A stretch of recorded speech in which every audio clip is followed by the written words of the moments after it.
I have to say, I was just saying to Mike that one of my basic rules of journalism is never to write about anything unless you've tried it. And covering the drinks industry was pretty hard work, but somebody had to do it. Well, thank you very much for battling your way through the snow this morning to this meeting. And I think it was a very interesting day yesterday for a whole number of reasons. But of course, the headline one was this is almost certainly, nothing certain in life, but almost certainly Gordon Brown's last budget as Chancellor, and within 3 or 4 months he may well be Prime Minister. So as well as looking at what he did yesterday, we have to think about what sort of a legacy he's left for his successor, and of course for himself as Prime Minister. Now, the thing yesterday that struck me very strongly was watching David Cameron, and I do feel very sorry for the Leader of the Opposition. The Leader of the Opposition has to make what is, I think, the hardest speech in British politics, which is to get up and respond to the budget.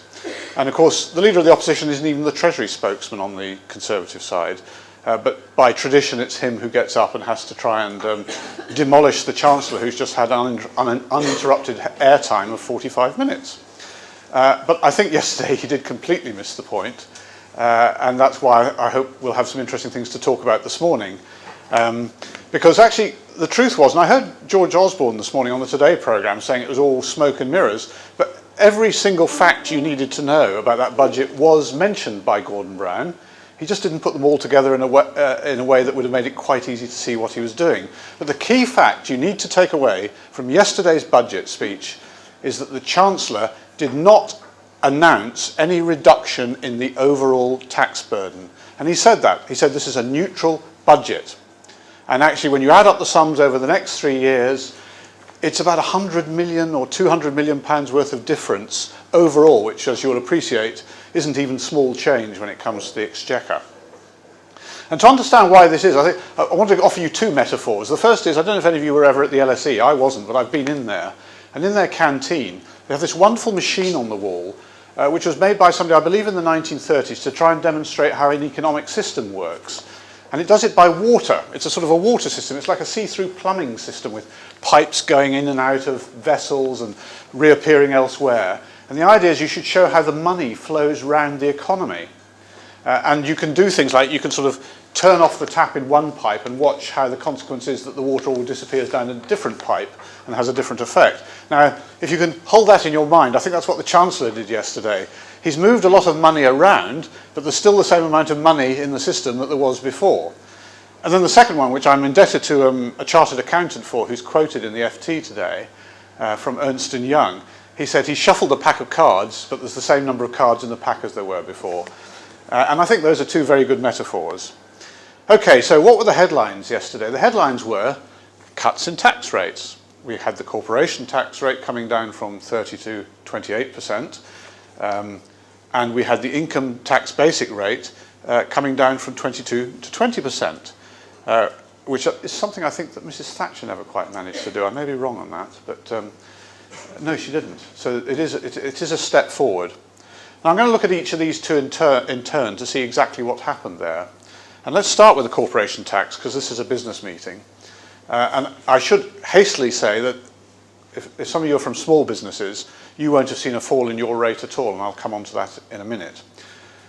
But what the Chancellor did was he cut the tax rate, and that's going to cost him about £3.6 billion over the next 3 years. He cut it from 30% to 28%. At the same time, he changed the tax allowances that businesses can claim for investment in a way that means they can claim fewer allowances, less in allowances, and hey, magically, the total is 3.5 billion less in tax allowances. So in other words, he shuffled the money from tax allowances to the tax rate. And that's not a bad thing to do. Personally, I'm all in favour of lower tax rates, fewer allowances. A flatter tax system is a good one. It's one that reduces the disincentives and doesn't encourage people to do silly things for tax reasons. We're all in favour of it. There's also a very good reason for doing it, which is that every other country in the world has been cutting its corporate tax rates over recent years. And where once we tended to be one of the most competitive countries in terms of corporate tax rates, we've now become less competitive. And for a big open economy like ours, which hopes to attract businesses from all around the world and which has done incredibly successfully in recent years, We don't want businesses thinking, if I relocate to Switzerland or to Ireland or to Luxembourg, I could save myself a healthy amount of money. And what he did yesterday was he's put us firmly back among the countries with the lower corporate tax rates, particularly among the big countries.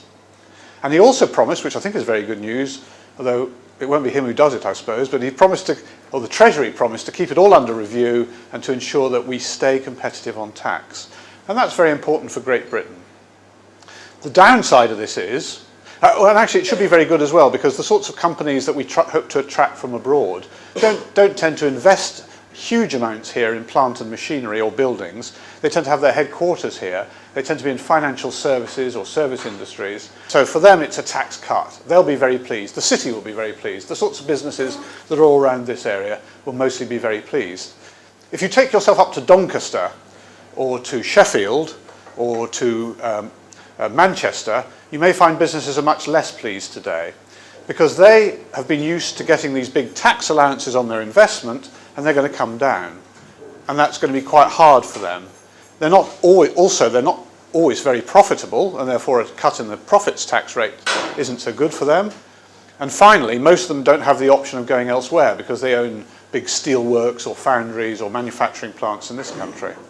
So what we've got is a cut in the headline tax rate, no reduction in the tax burden, but a shift towards services and financial services. They'll be better off. Businesses that have to invest in lots of plant and machinery will probably be slightly worse off. And the businesses that will be worst off of all are the utilities, because they have people like the Network Rail or the Royal Mail or BT have huge amounts of property, huge amounts of equipment, and the one thing they can't do is move their businesses abroad.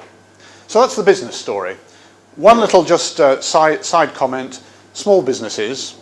If any of you pay the small business rate of corporation tax, you'll know at the moment it's at 19%, and it's going to go up in 3 stages to 22%. Now the reason for doing this isn't because Gordon Brown wants to punish small businesses, far from it. What he wants to do is he wants to stop things that shouldn't be done by companies being done by companies to take advantage of that low rate of tax. And what he was thinking of is hairdressers, window cleaners, small one-person businesses who ought to be self-employed, who've been persuaded by their accountants over recent years that they can pay less tax if they become small companies. And they could pay less tax. And I think what they're trying to do is to stop that happening because they're beginning to lose quite significant sums of money. But they don't want to penalise real small businesses, so at the same time as they're putting up the rate, they're introducing a new tax allowance which small businesses that invest will be able to invest up to £50,000 a year and set all the investment off against tax. So again, some small businesses will be much better off as a result of this, those that invest a lot in their small businesses. Small businesses that don't invest a lot will be worse off. The same trick was done there with income tax. Again, the bombshell at the end of the speech, I'm cutting the basic rate of tax from 22 to 20%. And the face of the opposition was just a picture because they just really hadn't expected that. And I have to say, nor had any of us journalists either. We didn't know that was coming. But he's done the same thing again. The cost of reducing the basic rate of tax from 22 to 20% is about £9 billion a year. It's a very expensive move. But in order to pay for it, he's taking away the 10% rate of tax, which is paid on the first slice of your income, only a small slice, but that's very expensive. Indeed, that brings in about £9 billion. So there we are. He's moved it from one column to another. Again, I think it's a good thing. Our tax system had got far too complicated. Nobody has a clue what their marginal rate of tax is, I believe. I mean, I could wander around the room and embarrass people by saying, if you got an extra £100 tomorrow in your pay packet, how much of that would disappear in tax? And I'd be very surprised if very many of you knew. So we're always in favour of clear, transparent tax systems, few rates, everybody knows what they're paying, good thing. The interesting thing was, who introduced all this complexity in the tax system? Step forward, Gordon Brown. He introduced the 10% rate of tax. So it's a typical Gordon Brown thing again of twiddling and fiddling and introducing things and seeing if they work and pulling them back out again, which makes life very good for journalists who have to write about it, very good for accountants who have to advise their clients, and really irritating for the vast majority of the people. He also did some stuff at the top end. He's actually increasingly merging national insurance and tax by putting their limits together. And he's raised the threshold for the top rate of tax by quite a lot. It had been drifting down for a while. Now, I don't think he did that because he wants to be kind to rich people. He did it because that's the way it is ensured that despite this enormous shifting of money, £9 billion from one place to another, most people will hardly notice any difference in what they go home with. And actually, although there's some people saying today that certain groups will be losing out, I'm not sure that all the sums have yet been done on that, so I'm not going to venture a view on it. The initial view was that actually the people who'd be worst off would be relatively poor people with no children. But you never know. I mean, I can't believe the Treasury hasn't thought about all this, and I suspect we'll find when people have really put all the figures through the computer that there won't really be very many losers or winners from this income tax change. Okay, just a quickie on green taxes. That didn't really happen, despite all the fuss there's been about greenery. He did introduce the higher tax rates for gas guzzlers, but on the other hand, he put off putting up the petrol tax for another 6 months. And as we all know, although we're all talking about green taxes at the moment, the amount that is brought in by green taxes has actually been falling as a percentage of the total in recent years. So there's still something to come there, I think. Okay, overall, where are we then? Well, the truth is, we're where we were at the beginning of yesterday. The tax burden is slowly rising in this country. It's gone up 3 percentage points from about 38 to 41% of GDP since 1997. And it'll continue to rise for a few years. And at the same time, public expenditure, the rise in public expenditure, is slowing quite substantially, which isn't necessarily a good place to be. More tax, but not more on public services. And one of the few predictions I'll make to you today is I think this will cause trouble in the next couple of years, because all experience shows us that as soon as governments try and bring spending back on things like health and education, not actually cut them, just bring back the growth to about the same rate as the economy is growing, they get in big political trouble, because these are things that are very close to people's hearts. As soon as they run a bit short of resources, they've got very well organised groups of people working in them who start screaming, saying we haven't enough money, and also lots of people use them, so they know if they haven't got enough money. So my view will be this will cause increasing difficulty for the governments over the next 2 or 3 years. At the same time, the government's going to go on borrowing really quite large sums of money, considering how fast the economy is growing at the moment. I mean, this is the time in the economic cycle when the government should be paying back its loans, not borrowing more. But because of the way Gordon Brown's handled the public finances, we're still borrowing more. And every single budget, he has had to increase his forecasts of how much he'll be borrowing in the coming period. And that's a very strange thing. I don't know about you, but most of us would find it very difficult to predict how the economy is going to grow in the next few years. But most of us could give a pretty clear idea of what our income and expenditure is going to be. And the funny thing about the Treasury is it's the other way around. The Treasury's been incredibly good at forecasting how the economy will grow, and often it's seemed wildly optimistic about how well the economy is going to do, and it's turned out to be exactly right. But it seems completely incapable of predicting accurately how much money it's going to get in from taxes and how much money it's going to spend on public services. And yet again, the tax revenues have been disappointing for reasons they're not terribly clear about, and they've overspent on public spending, so the borrowing keeps rising. So, where are we then? Well, I think Gordon Brown's 10 years in the Treasury have been incredibly successful in some ways. We've had just an unprecedented period of economic growth. We didn't even have the little stutters that other countries have had in that 10-year period, including the American economy. The British people are better off as a whole than they've ever been. The economy is doing better than it's done certainly in my lifetime. And there's a sort of feeling about, actually, that Britain's doing rather well, I think. And that when it comes down to the City of London busily telling New York that London is now the world's financial centre, and it's true, international financial centre, you think this is something is really happening here. And I think Gordon Brown deserves some of the credit for that because of what he did in terms of giving interest rates to the Bank of England, taking his hands off certain key levers in the economy. It's been a very good period, I think, for the economy as a whole. But inside that, he's done lots of silly things. He's one of those people who believes that there's nothing that can't be improved by the government getting involved in it, which I think is not always something that businesses would share. Every budget has hundreds of little tiny announcements about £10 million here, £25 million here, £75 million there. I mean, if Gordon Brown stood up and said he was giving a grant to fathers to go home a bit early and read to their children at bedtime, none of us would really be terribly surprised, because it's got that detailed in some respects. So he's fiddled and fiddled and fiddled, and I suppose what he will want yesterday's budget to be remembered for is the time when he took away some of the complexity that he'd introduced, and he's trying to stake a claim as a tax reforming Chancellor now. What sort of legacy has he left for his successor? Well, quite a few undated cheques, quite a few promises, not much leeway, not much room to do anything very different. And of course, what's he left for the next Prime Minister, who is himself? Well, the same thing is true. He'll want to come in and make a big difference. He'll want to show how he is a Brown premiership is at least as good as a Tony Blair one, if not much better.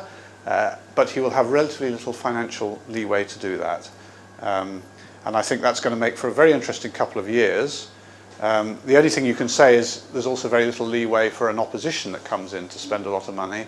And that's why you see the Conservatives, to return to where I started from, in just a little bit of difficulty in trying to work out how they can promise tax cuts while not scaring the horses by worrying people about cuts in public expenditure. Well, thank you very much. I'll be very happy to answer any questions, or if anybody wants to make points about things that we've missed in the Financial Times today. I'm sure you've all read it cover to cover. I'd love to hear them. Thank you. One for me is, who do you think, if you were Gordon taking over as Prime Minister, who would you put in charge of the next door house? That's a very interesting question. There's been a lot of speculation recently. It'll be Jack Straw. Not necessarily because he's the best person to do it, because he's the most senior non-Scot in the government. It's bad enough having a Scot in number 10, a Scot in the Home Office, but if you had a Scot in the Treasury as well, it'd begin to look like a coup d'etat. I would imagine one of our columnists says that he tried to look at Jack Straw to see how he's looking, and he imagined he'd be feeling rather glum because he'd just see the last little bits of leeway being cut away yesterday with these promises to cut the corporate taxes and the income taxes, which incidentally I should have said doesn't happen this year, happens next year. So that's what I meant about the post-dated cheques. He's already made the promises on behalf of him. I think the other thing to say is I think there'll be some reshuffle in Whitehall when Gordon becomes Prime Minister. Indeed, there's been some speculation, I don't know how credible it is, that he will actually split up the Treasury, and it will be a much less powerful body. And guess where all the power will go? To number 10. I don't know if there's any truth in that, but I wouldn't be surprised if he keeps a very close hand on the financial matters. This is, of course, a highly political question, and you'll say it's not in the FT's remit. But if he pulled out of Iraq, he would save 200 billion. And I just sort of think that there's a very big saving to be made if he wanted to. I think 200 billion is probably what it would cost. That's what it would save America, actually, rather than us. I don't think we're spending quite that amount there. It has to be said, though, that if you believe that I fully agree on Iraq, I'm afraid. I'm not questioning that at all. But I think there is a real issue. If we believe we should have an army or military which is doing the sorts of things it's doing in places, it did things like it did in Sierra Leone and does things in places like Afghanistan, actually we've stretched it incredibly thinly. And pulling the troops out of Iraq will merely enable the military to do the job which we really, really need it to do in somewhere like Afghanistan, where it's much more welcome. And I think that, one hears these stories, which it's like the health service in schools, of course. Everybody sort of comes out with these terrible stories about how awful it is because they've only had a 3% increase in their budget this year. But when you hear stories about the military having to sort of cobble together things, they don't have enough flak jackets. The soldiers in Iraq became known as the borrowers, apparently, because they kept popping around to the American bases to borrow things because they didn't have the kit they needed. So I suspect there's some space for saving money there, but only if Britain was to decide it wanted to withdraw from its wider world role, which I don't see either political party wanting to do. Peter Williams, Better Bankside. The press has been full this week, hasn't it, about the story about Barclays going to move to Holland for their HQ. Has the changes to corporation tax made that less likely? The Netherlands is one of the countries that people are transferring to, though I'm never quite sure why, because their corporation tax is more or less the same as ours. The reason why Barclays will do it is to try and persuade this Dutch bank, get them to the altar, so to speak. When banking mergers happen, the thing that always, the hardest thing, there's all sorts of banking mergers that should and shouldn't happen, but the thing that always stops them happening are what are called the social issues. Generally, who's going to be the chief executive, who's going to be the chairman, and which country is it going to be based in. And in some senses, some of these issues are relatively trivial, but in others they're quite important. And they're certainly important because banks play such a vital role in the economy of a country. And most central bankers are very unhappy about a large bank in their country being owned by a foreign owner, because they somehow feel they'll lose control of things, they won't know what's going on, and then suddenly it'll turn out there's some financial scandal and they'll get blamed for it. So I guess what's happening there is that Barclays is trying to say to the Dutch bank, it's not a takeover, it's a merger, you'll be equal to us, and to show this, we'll locate the bank headquarters in the Netherlands. Now actually, where a headquarters is doesn't necessarily alter hugely the amount of tax that's paid. By and large, you pay tax in the country where you make profits. And the reason this would happen isn't because of the lower tax rates, it's because of these social issues. But there is a real issue here as well with all the takeovers that are going on of British businesses themselves. I'm sure you can't help but notice that lots of really well-known British businesses have passed into foreign ownership in recent years. British Airports Authority, which owns Heathrow and Gatwick, O2, the mobile phone company, P&O, the cruise ship liner, many, many others, bits of the defence industry, bits of Smith's Industries, have all passed into foreign ownership. And I think there is, well, most people think it's a good thing that Britain's so open, and the fact we're so open is one of the reasons why Britain has done so well in recent years. I mean, why, for example, the city is the leading financial centre around the world, and hardly any of the big players in the city are British. They're foreign, American, Japanese, Chinese, German, French. They bought up all the British merchant banks, and instead of it being bad for Britain, it turned out to be extremely good for Britain. But I think there is always that nagging worry at the back of the mind that when it's a foreign owner, they'll fix the tax, they'll fix the structure of their British operations so they pay more tax where the tax rates are lower. And I think that's one of the thoughts that's behind this decision, to always make sure that while we don't have the lowest corporation tax rate in the world, we certainly have one of the lower ones when it comes to looking at the big alternatives to Britain. Incidentally, I don't know if people know this, but the one country that is really causing some sleeplessness in the city is Ireland. Because you remember I said we've cut the corporation tax rate to 28%, or we will next year. Ireland's corporation tax rate is 12.5%. Now, they were able to do that because they didn't really have any very big businesses in Ireland when they set it. So any business that then moved to Ireland saying, "Core, that's a good rate of tax," they got some money from it, and it was very, very positive. But of course, if Britain cut its rate to be competitive with Ireland, we'd be sacrificing a huge amount of money and that would either mean huge increases in personal taxes or huge cuts in public spending. So there's no way that we can be the cheapest, we have the lowest rate in the world. But I think what Gordon Brown was worried about was that we weren't suddenly finding we were at the top end of the spectrum. He likes to be in the sort of the bottom end.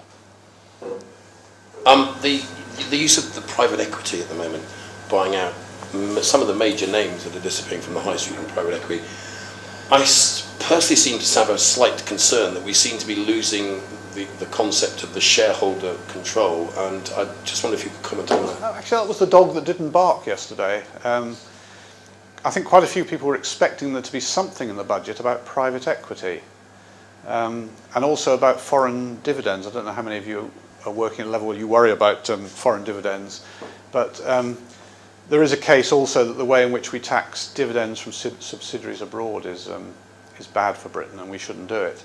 And there was some thought that there might be some little deal whereby they take the tax off the dividends and they put a little bit more tax on the private equity people. The thing is, the headline story on private equity is that in Britain you can, if you borrow money as a company, the interest you pay can be set off against tax. And what private equity companies do is they borrow enormous amounts of money to buy companies, and then those much more than those companies have already borrowed themselves.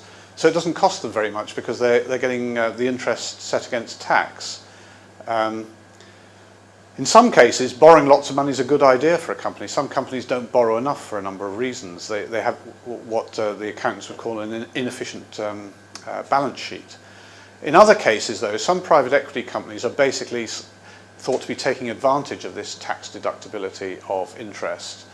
And actually, although they're describing as loans things that aren't really loans at all, are really equity stakes.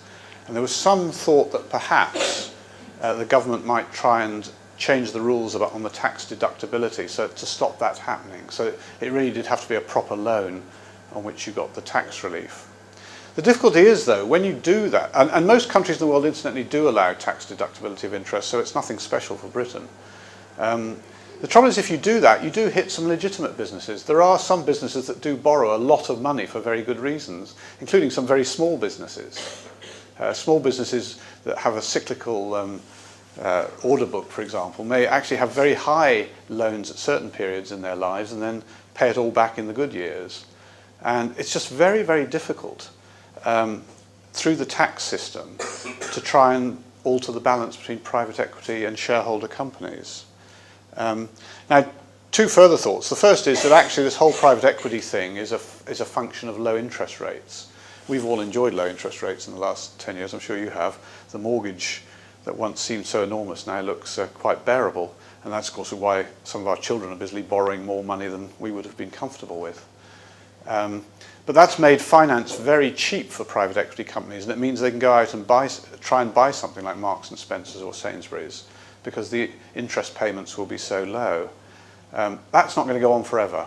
So this is a temporary phenomenon. And indeed, if interest rates were to rise, some of these private equity companies would be in some difficulty, and I think we'd see some of the companies returning to public ownership. The second point, though, which is one that I don't think most newspapers are really featured on so much, is what I would regard as the really sinister thing about private equity. And you can see that with this Boots bid. I don't know how many people have looked at this Boots thing carefully, but what's happening with Boots is there's a private equity company that's come and said it wants to buy Boots. And when it buys Boots, it wants to keep all the present management in it, and it will just help them do what they want to do only much better. Now, that strikes me as there's a bit of a conflict of interest there. You're going to that management and saying, you want to do this, we'll help you do it. And if I was a shareholder, I'd say, well, why aren't they doing it already? Why is the private equity people coming along and saying they can do it?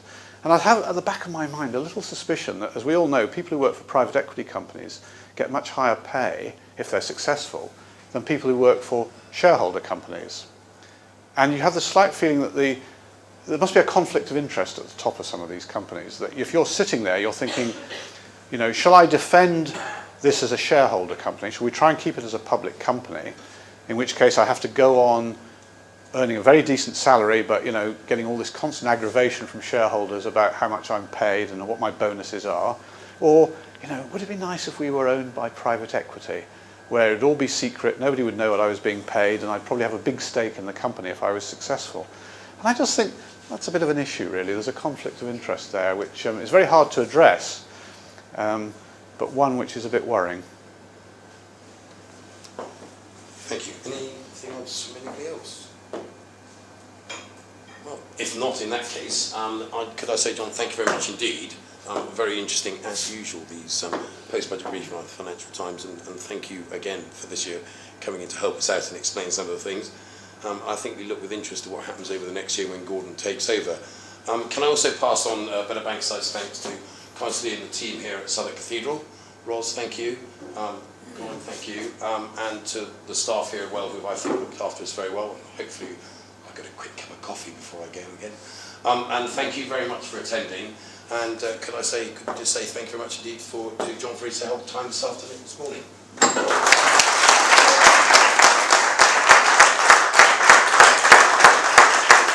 Thanks so much. Very kind.